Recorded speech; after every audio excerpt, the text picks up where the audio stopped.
साहिब की पत्नी हिना साहब ने सिवान में अपना नामांकन दाखिल किया है। नामांकन तो सब करते हैं, पर ये नामांकन बहुत ही खास था।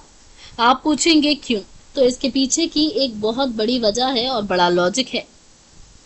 खास बात यह है कि नामांकन में पीला गमछाधारी लोग बड़ी संख्या में देखे गए।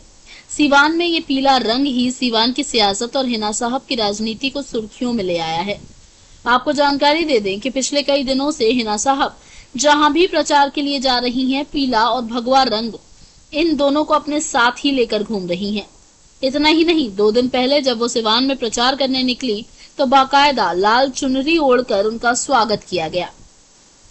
बिहार में जब लालू राबड़ी का जमाना था, तब यहाँ की सियासत में हिना के पति शहाबुद्दीन का सिक्का चलता था। लेकिन इस बार हिना साहब ने लालू की पार्टी से दूरी बना ली है। पहला मौका है जब शहाबुद्दीन जिंदा नहीं है और पत्नी हिना साहब निर्दलीय लोकसभा चुनाव लड़ रही हैं।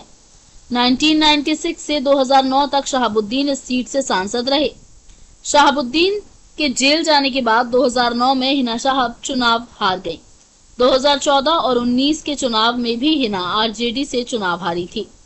इस बार का सियासी समीकरण सिवान में उलझा हुआ है और हिना साहब उसी का फायदा लेने के लिए निर्दलीय मैदान में उतर गई हैं। पटना में चर्चा है कि आरजेडी की तरफ से हिना को चुनाव लड़ने का ऑफर दिया गया था, लेकिन उन्होंने सिवान में एनडीए उम्मीदवार को देखते हुए इस ऑफर को स्वीकार करने से इनकार कर दिया। राजनीति के जानकार मान रहे हैं कि एनडीए का वोट बैंक सिवान में टूट रहा है। इसी का फायदा लेने के लिए प्रचार में शहाबुद्दीन की पत्नी हिना भगवा और पीले रंग के गमछे को प्रमुखता से प्रचार करती नजर आ रही हैं। तमाम जानकारियों के लिए सब्सक्राइब कर सकते हैं ITV।